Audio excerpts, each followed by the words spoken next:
అందరికీ కూడా ప్రభు పేరిట హృదయపూర్వకంగా వందనాలు తెలియజేస్తూ ఉన్నాం. 2025 సంవత్సరం మొత్తం కూడా దేవుడు తన ఉచితమైన కృప చొప్పున, తన ఉచితమైన ప్రేమ చొప్పున మనందరినీ ఎంతగానో కాచి కాపాడాడా లేదా?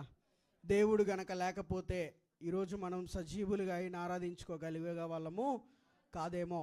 ఒకవేళ దేవుని కృప గనక మనతో కానీ మన కుటుంబంతో కానీ లేకపోతే, ఒకవేళ ఈరోజు సజీవులముగా ఆయన సన్నిధిలో చేరి ఆయన నామాన్ని గణపరచగలిగే వారము కాదేమో. అందుకే దావీదు భక్తుడి ద్వారా దేవుడు ముందుగానే బైబిల్లో రాసి ఉంచాడు. ఏమని రాశాడో తెలుసా?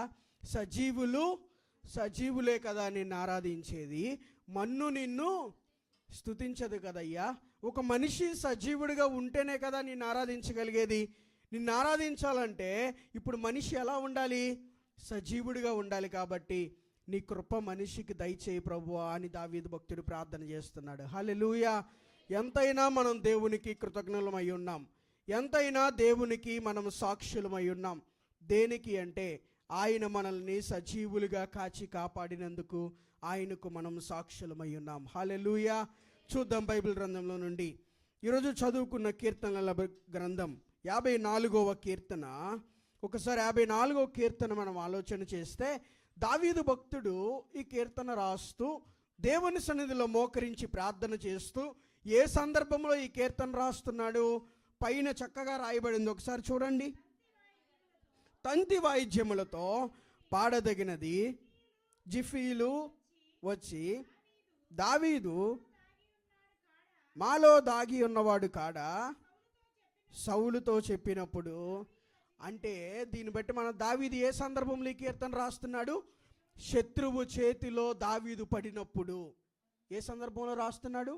శత్రువుల చేతిలో దావీదు పడినప్పుడు దావీదు చేసిన గొప్ప ప్రార్థన ఈ 54వ కీర్తన మనకు తెలియజేస్తూ ఉంది. 54వ కీర్తనలో ఒక వచనం చూడండి, 4వ వచనం. ఇదిగో దేవుడే నాకు సహాయకుడు, ప్రభువే నా ప్రాణమును ఆదరించేవాడు. హల్లెలూయా. ప్రియమైన దేవుని బిడ్డలారా, ఇది మొదలుకొని మనకు సహాయకుడుగా ఎవరైనా ఉన్నారు అంటే ఎవరున్నారు? కేవలము యేసయ్య మాత్రమే. ఆయన సహాయకుడిగా ఉన్నాడు కాబట్టి దావీదుని శత్రువు తరుముతున్నప్పటికీ, దావీదుని శత్రువు సొంత మామ అయిన సౌలు రూపంలో తరుముతున్నప్పటికీ, దావీదును శత్రువు సొంత కొడుకైన అబ్షాలోము రూపంలో తరుముతున్నప్పటికీ దావీదేమని ప్రార్థన చేస్తున్నాడో తెలుసా? దేవుడే నా సహాయకుడు. హల్లెలూయా. ప్రియమైన దేవుని బిడ్డలారా, ఇక్కడ కూర్చున్న మనలో ఉన్న ప్రతి ఒక్కొక్కరు కూడా దేవుని సన్నిధికి వచ్చి దేవుని సన్నిధిలో సాక్ష్యం ఇవ్వాల్సిన మాట ఏంటో తెలుసా? నేను ఆరాధించే దేవుడే నా సహాయకుడై ఉన్నాడు. హల్లెలూయా. ఏ దేవుడైతే ఈ 2025 సంవత్సరము మనకి సహాయము చేసి మనల్ని నడిపించాడో, ఏ దేవుడైతే గతించిన 2024 సంవత్సరము మనకు తోడుగా ఉండి మనల్ని నడిపించాడో, ఏ దేవుడైతే మనం పుట్టినప్పటి నుండి ఈ రోజు వరకు కూడా మనకి తోడుండి నడిపించాడో, అదే దేవుడు రానున్న 2026 సంవత్సరంలో కూడా మనకు సహాయకుడిగా ఉండి నడిపించునుగాక. మన పరిచర్యకు సహాయకుడిగా ఉండి దేవుడు నడిపించునుగాక. సంఘములో ఉన్న ప్రతి కుటుంబానికి దేవుడే సహాయకుడిగా ఉండి రానున్న నూతన సంవత్సరంలో అంతము వరకు దేవుడు మనల్ని నడిపించునుగాక. ఈ మాట ద్వారా నేను నా సందేశంలోనికి వెళ్తున్నాను. శత్రువు చేతిలో పడిన దావీదు దేవుని సన్నిధిలో మోకరించి ప్రార్థన చేస్తున్నాడు. ఏమని చేస్తున్నాడు? అయ్యా, నా దగ్గర పెద్ద సైన్య సమూహం ఉందా లేదా? నా దగ్గర కత్తి దూయగలిగిన వారు, యుద్ధంలో నైపుణ్యత కలిగిన వారు, లక్షల కొలది నా వెనకాల సైన్యం ఉంది, లక్షల కొలది సైన్యం నా వెనకాల ఉంది. కానీ వారి మీద నేను ఆధారపడట్లేదు, కానీ నీ మీదే నేను ఆధారపడుతున్నానయ్యా. నువ్వు నాకు సహాయం చేయగలిగిన దేవుడివి. నా వెనకాల ఎన్ని లక్షల సైన్యం నా వెనకాల ఉన్నా, ఎంతమంది యుద్ధ నైపుణ్యం కలిగిన వారు నా వెనకాల ఉన్నా, అక్కరలో వారు రారు. కానీ నాకు అపాయం వచ్చినప్పుడు, కష్టం వచ్చినప్పుడు, నష్టం వచ్చినప్పుడు, శ్రమ వచ్చినప్పుడు, ఇబ్బంది వచ్చినప్పుడు నాకు తోడుండి నడిపించే దేవుడివి నీవేనయ్యా. మనం ఒకసారి ధ్యానించాం. గిద్యోనుతో దేవుడు మాట్లాడి యుద్ధానికి వెళ్ళమని దేవుడు గిద్యోనుతో మాట్లాడి నడిపించినప్పుడు ఎంతమంది యుద్ధం చేయడానికి బయలు వెళ్ళారు? ఎంతమంది? 32-33 వేల మంది. నేను యుద్ధం చేస్తాను, నేను యుద్ధంలో నైపుణ్యత కలిగిన వాడిని, నేను యుద్ధం చేస్తానని అన్ని వేల మంది యుద్ధం చేయడానికి ప్రయాణమై వెళ్ళారు. చివరికి ఎంతమంది ద్వారా దేవుడు యుద్ధాన్ని జరిగించాడు? కేవలం 300 మంది ద్వారా. మిగతా వాళ్ళందరూ ఏమైపోయారు? దేవుడికి తెలుసు. నువ్వు నేను అనుకుంటాం కొన్నిసార్లు, నాకు చాలామంది బంధువులు ఉన్నారండి, నాకు చాలామంది రక్త సంబంధులు ఉన్నారండి, నా వెనకాల చాలా ఫాలోయింగ్ ఉంది, ఈరోజు నాకు కష్టం వస్తే నన్ను ఆదుకునే వాళ్ళు చాలామంది ఉన్నారు, ఈరోజు నాకు శ్రమ వస్తే నాకు ధన సహాయం చేయడానికి, నన్ను ఆదుకోవడానికి చాలామంది ఉన్నారు అని నువ్వు కొన్నిసార్లు అనుకుని ఎటు తోచని స్థితిలోనికి వెళ్ళిపోయిన స్థితిలో ఉన్నావేమో. ఈ ఉదయకాలం యేసయ్య మాట్లాడుతున్నాడు, బిడ్లారా, లోకములో ఎంతమంది మన వెనకాలన్నా, లోకములో ఎంతమంది బంధు బలగము సైన్య సమూహాలు మన వెనకాల ఎంతమంది అయినా ఉండొచ్చు, కానీ అక్కరలో రానివాడు ఎందుకు ఉపయోగం లేని వాడితో సమానం. కాబట్టి నీ కష్టం వచ్చినప్పుడు, నష్టం వచ్చినప్పుడు మనకి తోడు, మన నీడ, మన సహాయకుడు, మన అండ దండ, నా కొండ కోట నీవే యేసయ్య అని పాట పాడుకుంటాం కదా. ఎవరైనా ఉన్నారు అంటే కేవలము యేసయ్య మాత్రమే. కాబట్టి ఇప్పటి వరకు మనుషుల మీద ఆధారపడి నీకున్న బలాన్ని పోగొట్టుకున్నావేమో. ఇప్పటి వరకు మనిషి చెప్పిన మాట మీద ఆధారపడి నీకున్న నమ్మకాన్ని కోల్పోయావేమో. ఇప్పటి వరకు మనుషుల మీద ఆధారపడి ఎవరో వచ్చి ఏదో చేస్తారని వారి కోసం ఎదురు చూసి, వీరి కోసం ఎదురు చూసి దేవుని స్తుతించకుండా దేవుని సమయాన్ని పక్కన పెట్టి లోకములో ఉన్న వాటి మీద ఆధారపడిపోయి నీ జీవితాన్ని సగం కోల్పోయావేమో. ఈ ఉదయకాల సమయం యేసయ్య మాట్లాడుతూ ఉన్నాడు. నీ జీవితాన్ని నువ్వు కోల్పోయినప్పటికీ, నీకున్న ఆశలన్నీ నువ్వు కోల్పోయినప్పటికీ, నీకున్న నిరీక్షణ అంతా నువ్వు కోల్పోయినప్పటికీ, ఏ ఆశ లేని వికట జీవిగా మిగిలిపోయినప్పటికీ ఈరోజు యేసయ్య పిలుస్తున్నాడు. ఆయన దగ్గరికి వచ్చయ్యా, నువ్వే నాకు సహాయకుడివి. ఈ 2025 గతించిన 2024 మనుషుల మీద ఆధారపడి నా జీవితాన్ని నేను కోల్పోయానేమో. నా బంధువుల మీద ఆధారపడి వాళ్ళు సహాయం చేస్తారు, వీళ్ళు సహాయం చేస్తారని ఎవరెవరి మీదో ఆశలు పెట్టుకుని నాకున్న విలువైన జీవితాన్ని నేను కోల్పోతున్నానేమో. దావీదు భక్తుడు ప్రార్థించినట్లుగా ఈరోజే గనక నువ్వు యేసయ్యకు ప్రార్థన చెయ్యగలిగితే ఆయనే నిజ సహాయకుడిగా నీ ఇంటిలో ప్రత్యక్షమవునుగాక. మనందరి జీవితాల్లో నిజ సహాయకుడిగా నా దేవుడు ఈరోజే ప్రత్యక్షమవునుగాక. రానున్న నూతన సంవత్సరం దేవుడు మనకి తోడుగా ఉండాలి. ఎవరు తోడుగా ఉండాలి చెప్పండి? బైబిల్ గ్రంథంలో నుండి ఒక మాట చూద్దాం. నిర్గమకాండము 33వ అధ్యాయము 14వ వచనం. అందరూ తీయండి బైబిల్లో నుండి. నిర్గమకాండం 33వ అధ్యాయము 14వ వచనం. అందుకు ఆయన ఏమంటున్నాడు? నా సన్నిధి నీకు తోడుగా వస్తుంది. హల్లెలూయా. ప్రియమైన దేవుని బిడ్డలారా, రానున్న నూతన సంవత్సరంలో మనకి దేవుడు ఇస్తున్న వాగ్దానం, నా సన్నిధి మీకు తోడుగా వస్తుంది. ఎవరి సన్నిధి మనకు తోడుగా వస్తుంది?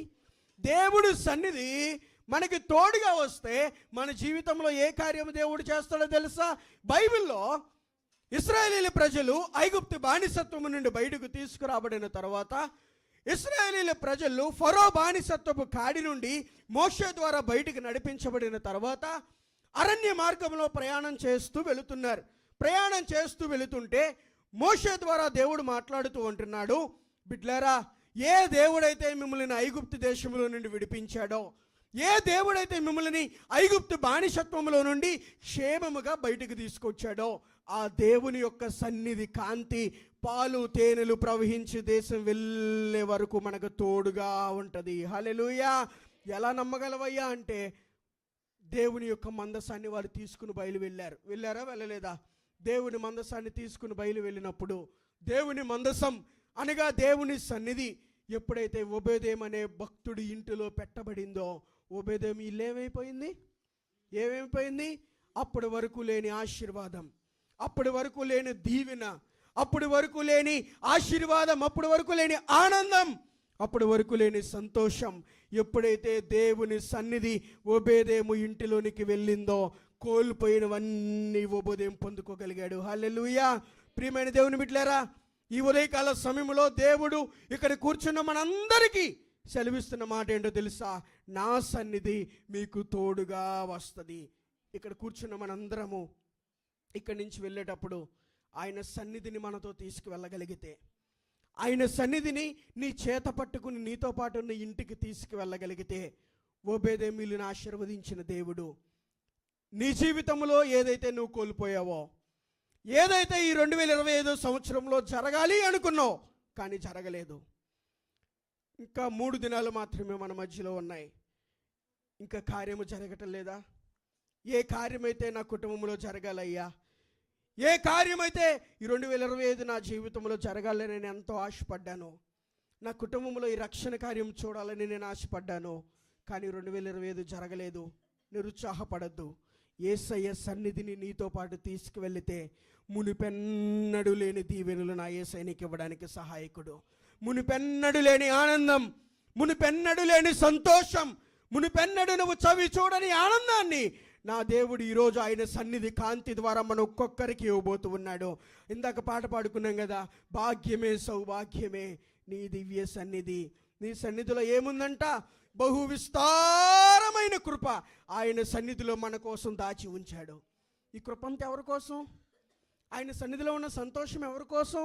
అదే దావీదు భక్తుడు ఒక కీర్తనలో చక్కని మాట అంటాడు. ఏమంటాడో తెలుసా?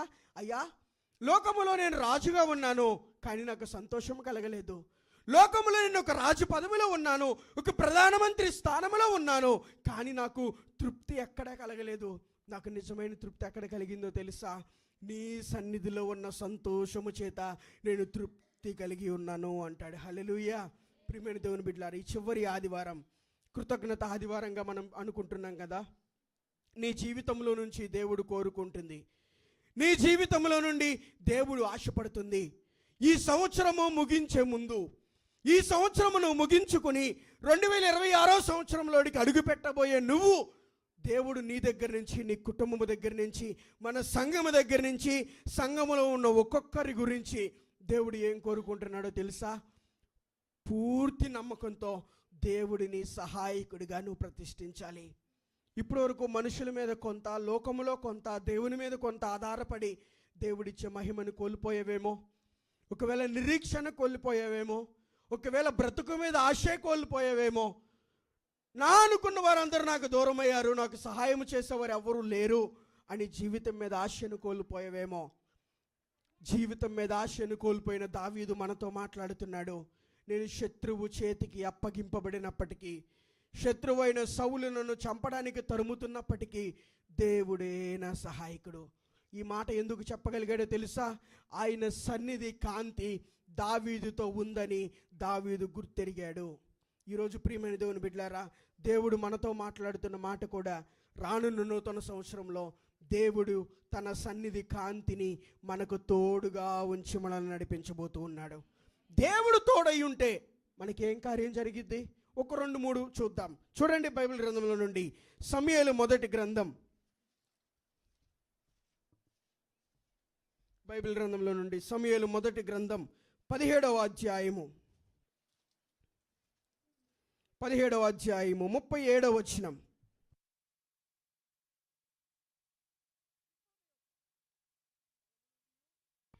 ఎలుగుబంటి యొక్క నన్ను రక్షించిన యెహోవా ఈ ఫిలిస్తీయుల చేతుల నుండి చెప్పాను. అందుకు సౌలు హల్లెలూయా. దావీదేమంటున్నాడు ఇక్కడ? మరొకసారి చదువుదామా 37వ వచనం. సింహము యొక్క బలము నుండి, ఎలుకబంటి యొక్క బలము నుండి నన్ను రక్షించిన యెహోవా ఈ ఫిలిస్తీని చేతుల నుండి కూడా నన్ను విడిపించడానికి, గట్టిగా 2 చేతుల పైకి దేవునికి స్తోత్రం చెల్లిద్దాం. హల్లెలూయా. వాగ్దానాన్ని చేతబట్టుకోండి.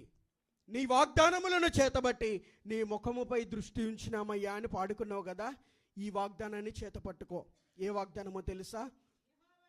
ఏ దేవుడైతే సింహాల నోట నుండి మనల్ని కాపాడాడో, ఏ దేవుడైతే ఎలుగుబంటి వంటి శ్రమల నుండి మనల్ని కాపాడాడో, ఏ దేవుడైతే సింహాలు ఎలుకబంటుల కంటే బలమైన అనారోగ్య పరిస్థితుల నుంచి సజీవుడిగా నిలబెట్టాడో, ఆ దేవుడు ఈరోజు మనతో మాట్లాడుతున్నాడు. ఈ ఫిలిస్తీని చేతిలో నుండి విడిపించడానికి నేను సమర్థుడను.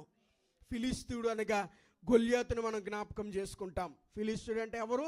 గొల్యాతుని ఎదిరించాల్సిన సందర్భం. గొల్యాతు యుద్ధానికి వస్తున్నాడు. గొల్యాతును ఇశ్రాయేలు ప్రజలను యుద్ధం చేయడానికి, వారిని నాశనం చేయడానికి గొల్యాతు వారి మీదకి యుద్ధానికి వస్తుంటే, రాజుగా ఉన్న సౌలు, సైన్యాధిపతులు, సైన్యాధ్యక్షులు అందరూ కూడా ఏమైపోయారో తెలుసా? అంతటి గొప్ప జానుభావుణ్ణి చూసి ఏమైపోయారు? భయపడి దాక్కున్నారు. అయితే సౌలు దగ్గరికి దావీదు వెళ్ళి అంటున్నాడు, అయ్యా సౌలు, ఈ గొల్యాతుని ఎదిరించడానికి సైన్యమంతా భయపడిపోయింది, సైన్యాధ్యక్షులందరూ భయపడిపోయారు, యుద్ధంలో నైపుణ్యము కలిగిన వారమని చెప్పుకున్న వారందరూ భయపడిపోయారు. అయితే ఈ యుద్ధం చేయడానికి నేను ముందుకు వెళ్తా. సౌలు అడుగుతున్నాడు, ఏ బలంతో నువ్వు ముందుకు వెళ్తావు?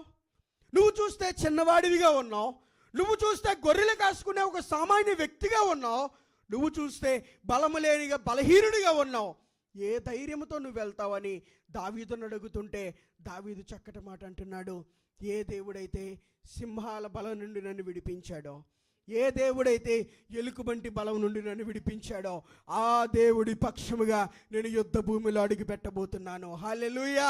ప్రియమైన దేవుని బిడ్డలారా, నీవు నేను నూతన సంవత్సరంలోకి వెళ్ళబోయే ముందు చేయాల్సిన శపథం ఏంటో తెలుసా? ఏ దేవుడైతే 2024 నన్ను కాపాడాడో, ఏ దేవుడైతే 2025 వచ్చిన శ్రమల నుండి నన్ను విడిపించాడో, అదే దేవుడు 2026 నాకు దీవెన కారణంగా మార్చబోతున్నాడు. 2026 నీకు కుటుంబానికి ఆశీర్వాదకరంగా దేవుడు మార్చబోతున్నాడు. ఈ వాగ్దానం చేతబట్టుకోండి. ఏం చేతబట్టుకోవాలి? వాగ్దానం. ఏ వాగ్దానం? ఈ దేవుడు నమ్మకమైన సహాయకుడు.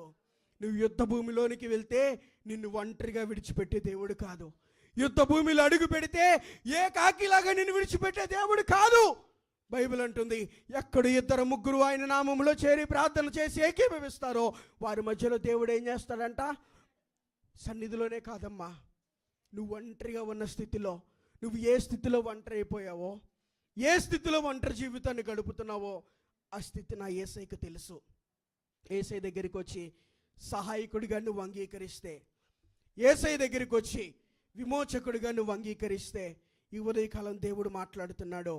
ఏ దేవుడైతే సింహాల బలం నుంచి కాపాడాడో, ఏ దేవుడైతే ఎలుకబంటి బలం నుంచి కాపాడాడో, అదే దేవుడు రానున్న ప్రతి శ్రమల నుండి మనల్ని విడిపించడానికి సమర్థుడు.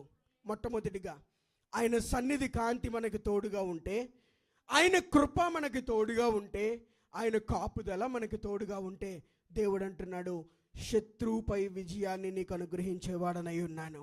దేని మీద విజయాన్ని అనుగ్రహిస్తాడు? ఏ ఏ శత్రువులు ఉన్నాయి? అనారోగ్యం అనే శత్రువు, అప్పులనే శత్రువు, నిందలు అవమానాలు అనే శత్రువు, నీ ఇరుగు పొరుగు వారే నీకు శత్రువులుగా మారిపోయారు. నువ్వు దేవుణ్ణి నమ్ముకున్నావని, దేవుణ్ణి ఆరాధిస్తున్నావని, ఒకప్పుడు నీతో ప్రేమగా మాట్లాడిన వారే ఈరోజు నిన్ను లెక్క చేయకుండా నీకు శత్రువుగా మారిపోయారేమో. దేవుడు వాగ్దానం చేస్తున్నాడు, ప్రతి శత్రువుపై దేవుడు విజయాన్ని ఇవ్వడానికి సిద్ధముగా ఉన్నాడు. ఎప్పుడు? దేవుణ్ణి సహాయకుడిగా నీ ఇంటిలో, దేవుడిని సహాయకుడిగా నీ వ్యక్తిగత జీవితంలో, దేవుడిని సహాయకుడిగా నీ కుటుంబ బిడ్డల జీవితాల్లో నువ్వు ప్రతిష్ఠిస్తే, నా దేవుని సన్నిధి కాంతి మనందరికీ తోడుగా ఉండి ప్రతి శత్రువుపై మనకి విజయాన్ని అనుగ్రహించునుగాక. రెండవదిగా, దేవుడు మనకి తోడుగా ఉంటే మన జీవితంలో దేవుడు చేసే కార్యం. రాజుల మొదటి గ్రంథం 11వ అధ్యాయము 38వ వచనం. రాజుల మొదటి గ్రంథం 11వ అధ్యాయము 38వ వచనం.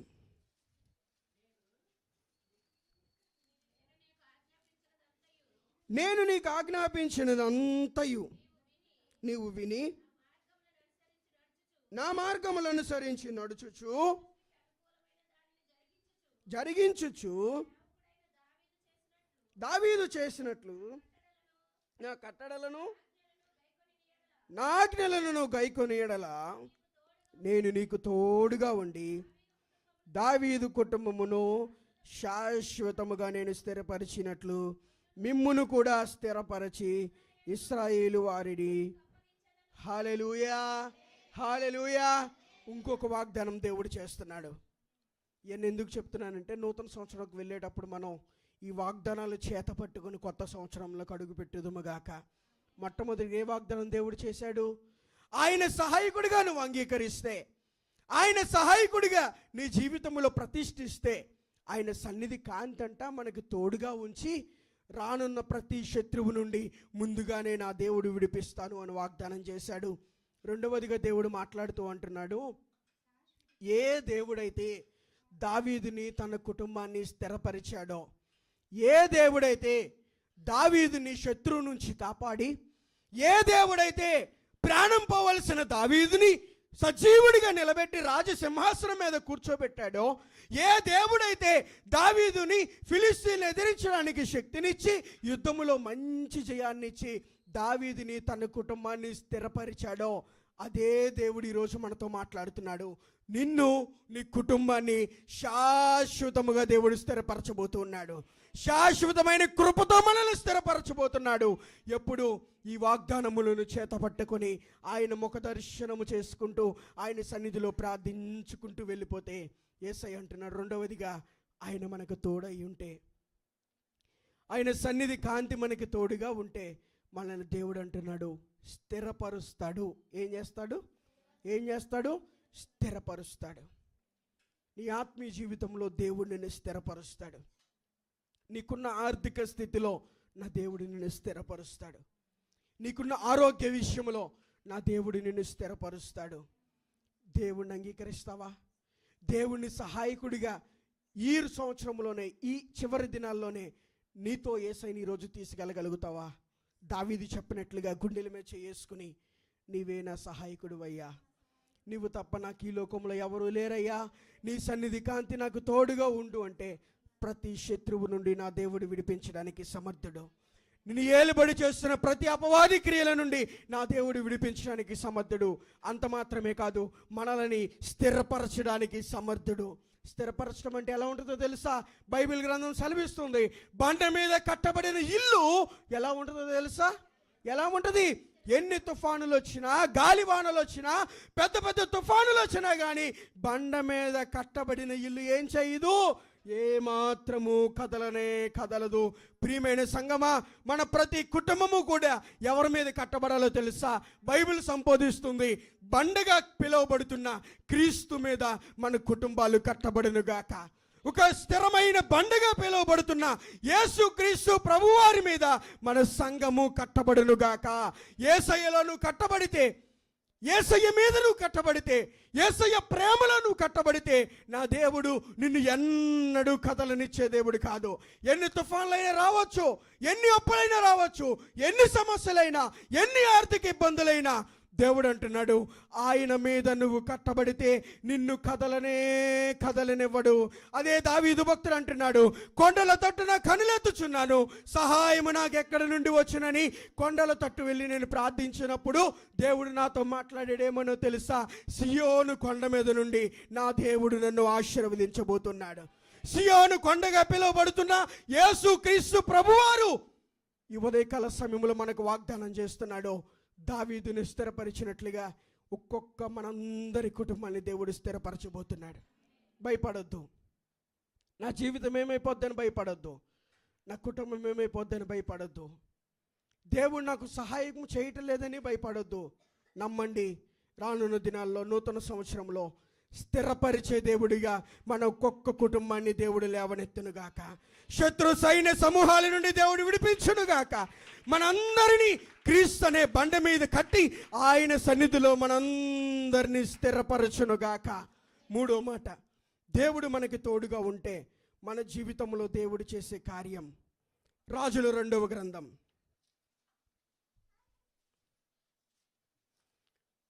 రాజుల 2వ గ్రంథం 18వ అధ్యాయం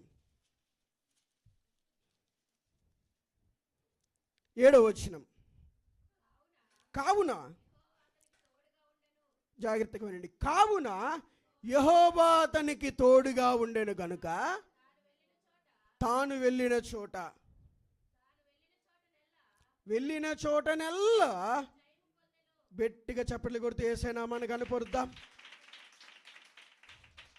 మూడో వాగ్దానం, దేవుని సన్నిధి కాంతి మనతో, మన కుటుంబముతో ఉంటే, దేవుడి యొక్క సన్నిధి మనకి తోడుగా ఉంటే, దేవుని కృప మనకు తోడుగా ఉంటే, మూడో వాగ్దానం దేవుడు చేస్తున్నాడు. వెళ్ళిన ప్రతి చోట విజయోత్సవముతో నా దేవుడు ఊరేగించబోతున్నాడు. ఎలా ఊరేగించబోతున్నాడు? నీ కుటుంబాన్ని విజయోత్సవంతో దేవుడు నిలబెట్టబోతున్నాడు. మరొకసారి ఈ మాట చదువుదాం. 18వ అధ్యాయం 7వ వచనం. కావున యెహోవా అతనికి తోడుగా ఉండెను, తాను వెళ్ళిన చోటనెల్లా అతడు జయము పొందుచూ ఉండెను. హల్లెలూయా. ప్రియమైన దేవుని బిడ్డలారా, దేవుడు యోసేపుకు తోడై ఉన్నాడు. తోడై ఉన్నాడా లేదా? దేవుడు యోసేపుకు తోడై ఉన్నాడు కాబట్టి బందీగా తీసుకువెళ్ళబడ్డాడు, బానిసగా తీసుకువెళ్ళబడ్డాడు. చేయరాని పనికి చెయ్యకపోయినా కానీ చెరసాలలో వేయబడ్డాడు. అన్నలు అమ్మివేశారు, అన్నలు త్రోసేశారు, గుంటలో నెట్టేశారు, గాయపరిచారు, హీనంగా చూశారు, నిందించారు, అవమానపరిచారు. నీ దేవుడు గొప్పడు, నీ దేవుడు గొప్పడు అన్నావు కదా, ఇదేనా నీ దేవుడు చేసిందని నానా విధాలుగా హింసించారు, నానా విధాలుగా దూషించారు, నానా విధాలుగా మాటలు అన్నారు. కానీ దేవుడు యోసేపుకి తోడై ఉన్నాడు గనక యోసేపు వెళ్ళిన చోటెల్లా దేవుడేమనుగ్రహించాడు? బానిసగా వెళ్ళినప్పటికీ, ఒక శత్రు దేశంలోనికి బానిస పిల్లవాడికి అడుగు పెట్టినప్పటికీ యోసేపుకి జయాన్ని అనుగ్రహించి దేవుడు ఏం చేశాడో తెలుసా? ప్రధానమంత్రి స్థానంలోనికి దేవుడు తీసుకెళ్ళాడమ్మా. నమ్మండి, విశ్వసించండి. రానున్న నూతన సంవత్సరం మనల్ని, మన సంఘాన్ని, మన సంఘంలో ఉన్న ప్రతి కుటుంబాన్ని, ప్రతి యవనస్తుడిని, ప్రతి పిల్లవాడిని మనం వెళ్ళిన చోటల్లా దేవుడు ఊరేగించబోతున్నాడు. మనం వెళ్ళిన చోటల్లా నీ కుటుంబాన్ని దేవుడు ఒక సాక్షిగా నిలబెట్టబోతున్నాడు. నువ్వు అడుగుపెట్టిన ప్రతి చోటు దేవుడు తన మహిమార్థమై నిన్ను, నీ కుటుంబాన్ని వాడుకొనబోతున్నాడు. విశ్వసించండి.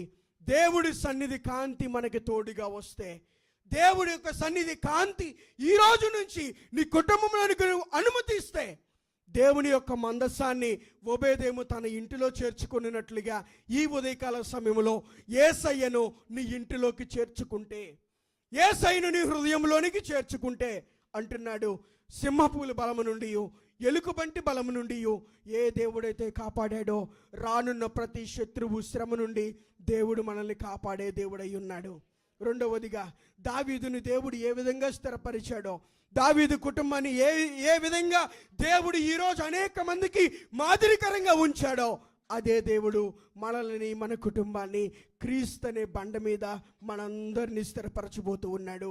మూడవదిగా, ఏ దేవుడైతే దావీదుకు తోడై ఉన్నాడో, ఏ దేవుడైతే యోసేపుకు తోడై ఉండి నెట్టివేసినప్పటికీ, గోతిలో పడవేసినప్పటికీ, బయట అన్ని జనులు హీనంగా చూసినప్పటికీ, అన్ని జనులు నిందించినప్పటికీ దావీదుతో దేవుడు వాగ్దానం చేశాడు, నువ్వు వెళ్ళిన చోటెల్లా నీకు విజయాన్ని అనుగ్రహించే దేవుడు నేనే.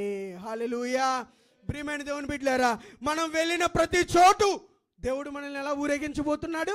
రానున్న 2026 మన పరిచర్ని దేవుడు ఎలా ఊరేగించబోతున్నాడు? జయోత్సవంతో దేవుడు ఊరేగించబోతున్నాడు.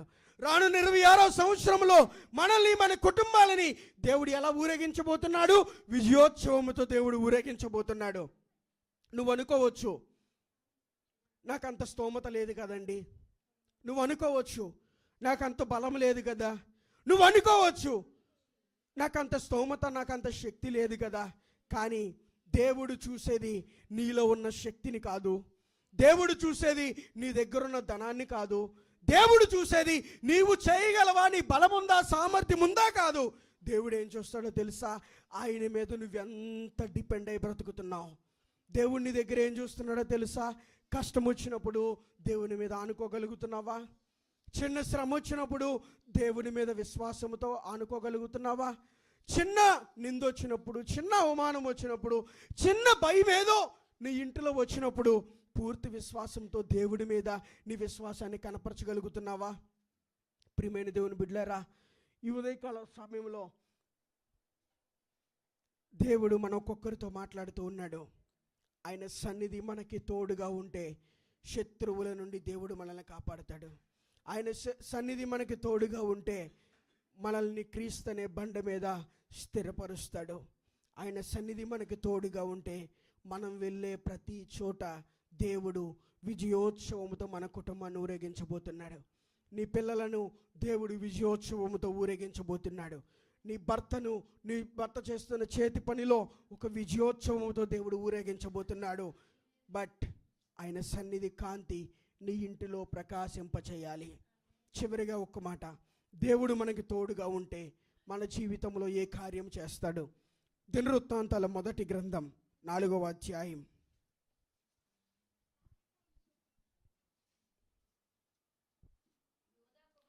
బైబిల్ గ్రంథంలో నుండి దినవృత్తాంతాల మొదటి గ్రంథం 4వ అధ్యాయం 10వ వచనం.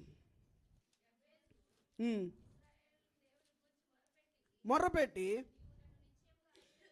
నీవు నన్ను నిశ్చయముగా ఆశీర్వదించి నా సరిహద్దును విశాలపరచి నీ చేయి నాకు తోడుగా ఉండ దయచేసి నాకు కీడు రాకుండా నన్ను తప్పించుమని ప్రార్థింపగా అతడు మనవి చేసిన దానిని, ఆమేన్, హల్లెలూయా, హల్లెలూయా. 4వ వాగ్దానం దేవుడు మనకిస్తున్నాడు. 4వ వాగ్దానం దేవుడు మనకిస్తున్నాడు. విశ్వసించండి. ఎబ్బేజు ప్రార్థన చేస్తూ ఉన్నాడు. ఎప్పుడు కూడా మీరు గమనిస్తే ఎబ్బేజు ప్రార్థన మన సన్నిధిలో ఎప్పుడు వినపడుతూనే ఉంటుంది. ఎబ్బేజు ఏమని ప్రార్థన చేస్తున్నాడో తెలుసా? నా దేవా, నిశ్చయముగా నీ చెయ్యి నాకు తోడుగా ఉండ దయచేసి నా సరిహద్దులు విశాలపరచి ఏ కీడు రాకుండా నన్ను నా కుటుంబాన్ని కాపాడు యేసయ్యా అని ప్రార్థన చేస్తున్నాడు. 4వ వాగ్దానం పరిశుద్ధాత్మదేవుడు మనకు అప్పగిస్తుంది. ఏ కీడు రాకుండా ఆయన మనందరినీ తప్పించబోతూ ఉన్నాడు. ఒకవేళ ఏదైనా కీడు తలపెట్టి ఉందేమో, ఒకవేళ ఏదైనా కీడు 2026లో నీకు తెలియకుండా నీ కోసం వేచి చూస్తుందేమో, నా దేవుడు కీడుని నీ దరి చేరకుండా కంప్లీట్గా తీసేయగలిగిన సమర్థుడు. దేవుడి సన్నిధి కాంతి మన మీద ప్రకాశిస్తే, దేవుని సన్నిధి కాంతి మన ఒక్కొక్కరి కుటుంబంలో ప్రకాశిస్తే, ఎబ్బేజు ప్రార్థించినట్లుగా తల్లి ఉదయం లేవగానే నీ ఇంటిలో మోకరించి చిన్న ప్రార్థన చేయగలవా? అయ్యా, ఉదయం లేవగానే ఒక చిన్న ప్రార్థన యేసయ్యకు చేయగలవా? ఎబ్బేజు ప్రార్థించినట్లుగా నీ చెయ్యి పైకెత్తి, నా దేవా, నిశ్చయముగా నీవు మమ్మల్ని ఆశీర్వదించి నా సరిహద్దులు విశాలపరచి నీ చెయ్యి మాకు తోడుగా ఉండ దయచేసి ఏ కీడు రాకుండా మమ్మల్ని కాపాడు యేసయ్యా అని ఒక చిన్న ప్రార్థన నువ్వు చేయగలిగితే సంవత్సర కాలం మొత్తము కూడా నా దేవుడు నిన్ను కాపాడే దేవుడై ఉన్నాడు. దానియేలు, వినండి, దానియేలు సింహాల బోన్లో వేస్తారని తెలిసినప్పటికీ, సింహాలు అతని కొరుక్కుని చంపేస్తాయని తెలిసినప్పటికీ దానియేలు ఏం చేశాడో తెలుసా? యథాప్రకారముగా ఆయన సన్నిధిలో మోకరించి ఆకాశం వైపు తన 2 చేతులు ఎత్తి యథాప్రకారంగా ఏం చేశాడంట? యథాప్రకారముగా దానియేలు ప్రార్థన చేశాడు. దానియేలుకు శ్రమ వస్తుందని తెలుసా తెలీదా? దానియేలుకి సింహాల బోన్లో వేస్తారని తెలుసా తెలీదా? తెలుసు. శ్రమను ఎదుర్కోవాలంటే ప్రార్థన మాత్రమే ఆయుధం. కీడు నుండి తప్పించబడాలి అంటే ప్రార్థన మాత్రమే ఆయుధం.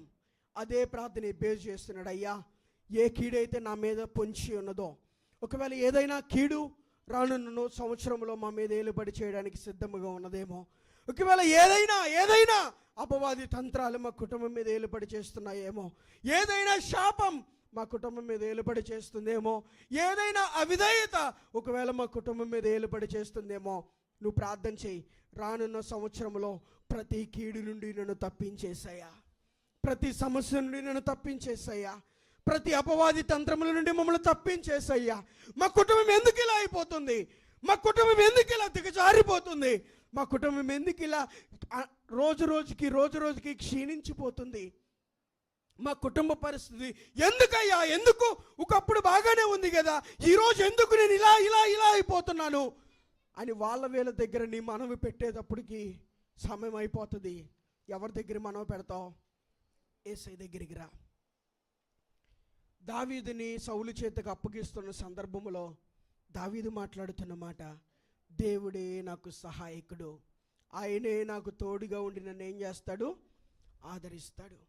నిర్గమకాండంలో దేవుడైన యెహోవా మోషే ద్వారా ఇశ్రాయేలు ప్రజలతో మాట్లాడుతున్న మాట, బిడలారా, ఏ దేవుడైతే ఐగుప్తు దేశం నుండి మనల్ని కాపాడాడో, ఏ దేవుడైతే బానిసత్వంలో నుండి మనల్ని తీసుకొచ్చాడో, ఏ దేవుడైతే లోకములో నశించిపోతున్న నిన్ను రక్షణ ఇచ్చి బాప్తీసం ఇచ్చి ఆయన బిడ్డగా, ఆయన కుమారుడిగా, ఆయన కుమార్తెగా ఏ దేవుడైతే నిన్ను ఏర్పాటు చేసుకుని ఇక్కడ వరకు తీసుకొచ్చాడో అదే దేవుడు ఈరోజు మన ఒక్కొక్కరితో మాట్లాడుతున్నాడు. ఆయన మనకి తోడుగా ఉంటే ఏ శత్రు భయమైనా ఆయన సమూల నాశనము చేయగలడు. ఆయన మనకి తోడుగా ఉంటే నిన్ను, నీ కుటుంబాన్ని, నీ పిల్లలను, నీకున్న వ్యాపారాన్ని నా దేవుడు స్థిరపరచడానికి సమర్థుడు.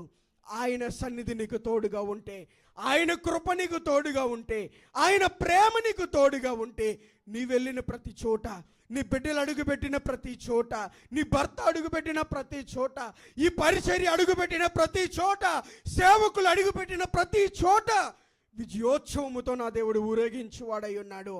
చివరిగా దేవుని సన్నిధి కాంతి మనకి తోడుగా ఉంటే, దేవుడే గనక మనకి సహాయకుడైతే, చివరిగా దేవుడు ఏమంటున్నాడు? వచ్చిన ప్రతి కీడు నుండి తప్పించడానికి దేవుడు సమర్థుడు. వచ్చిన ప్రతి కీడుని తప్పించగలడు, రాబోతున్న ప్రతి కీడుని తప్పించగలడు. నీకు కూడా తెలియదేమో నీ మీద ఏ కీడు పొంచి ఉన్నదో. ముందుగానే ఎబ్బేజులాగా దేవుని సన్నిధిలో ప్రార్థన చేస్తావా? ముందుగానే నీ హృదయం అనే నేత్రాలు తెరిచి, ముందుగానే నీ మనోనేత్రాలు తెరిచి ఎబ్బేజు ప్రార్థించినట్లుగా, అయ్యా ఒకవేళ ఏదైనా కీడు మా కుటుంబం మీద ఏలుబడి చేయబోతుందేమో. ప్రియమైన దేవుని బిడ్డ, పదే పదే పదే దేవుడు నీతో మాట్లాడుతున్నాడు. ఈ కీడు రాబోతుంది, సమస్య రాబోతుందని పదే పదే పదే పదే దేవుడు మాట్లాడుతున్నాడు. ఇన్నిసార్లు దేవుడు మాట్లాడినా కానీ ఎందుకు మొత్తురాలమైపోతున్నావు? ఇన్నిసార్లు దేవుడు మాట్లాడినా ఎందుకు దేవుడి మాటను పక్కన పెడుతున్నావు? ఇన్నిసార్లు దేవుడిని హెచ్చరించినా ఎందుకు దేవుడి మాటకు లోబడలేకపోతున్నావు? దేవుని మాటకు లోబడలేక కీడు వచ్చిన తర్వాత తల బాదుకుని ఏడుస్తున్నావు ఎందుకు? ముందుగానే దేవుడు నిన్ను హెచ్చరించాడు కదా, ముందుగానే దేవుడు నీతో మాట్లాడుతున్నాడు కదా. తల్లి, కీడు రాబోతుందిరా, ప్రార్థన చేసుకోమ్మా. అయ్యా, కీడు రాబోతుంది, ప్రార్థన చేసుకోమ్మా. ప్రతి కీడు నుండి దేవుడు విడిపిస్తాడని మాట్లాడినా కొన్నిసార్లు దేవుని మాట వినకుండా మన సొంత ఆలోచనల మీద వెళ్ళిపోయి ఈరోజు ఈ స్థితి అనుభవిస్తున్నామేమో. మనవి వాగ్దానాలు చేతబట్టుకోండి. రేపు ఎల్లుండి 31 జరుగుతున్న ఉపవాస ప్రార్థనల్లో వాగ్దానాలు చేతబట్టుకొని దేవుడి పాదాల మీద సాష్టాంగపడి ప్రార్థన చేయండి. నేను అనుకుంటుంది, ఒక్క నైట్ అన్నా దేవుడి సన్నిధిలో నీ కుటుంబంతో నువ్వు గడపగలవా? నీ భర్త రాకపోయినా, నువ్వు నీ పిల్లలైనా ఒక్క నైట్ అన్నా దేవుడి సన్నిధిలో ప్రార్థన చేయగలవా?